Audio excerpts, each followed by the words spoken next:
So when you don't know what color choices you want, or variations or iterations, this is where the artboard system comes in handy in Illustrator.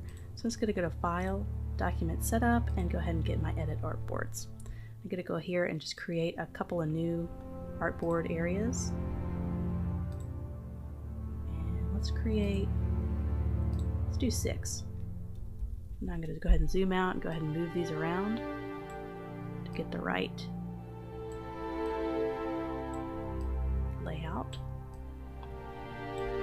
Those aren't perfectly even, so I'll go ahead and get that done, and I'm going to start making some different variations of this in terms of color to see which one I think I like.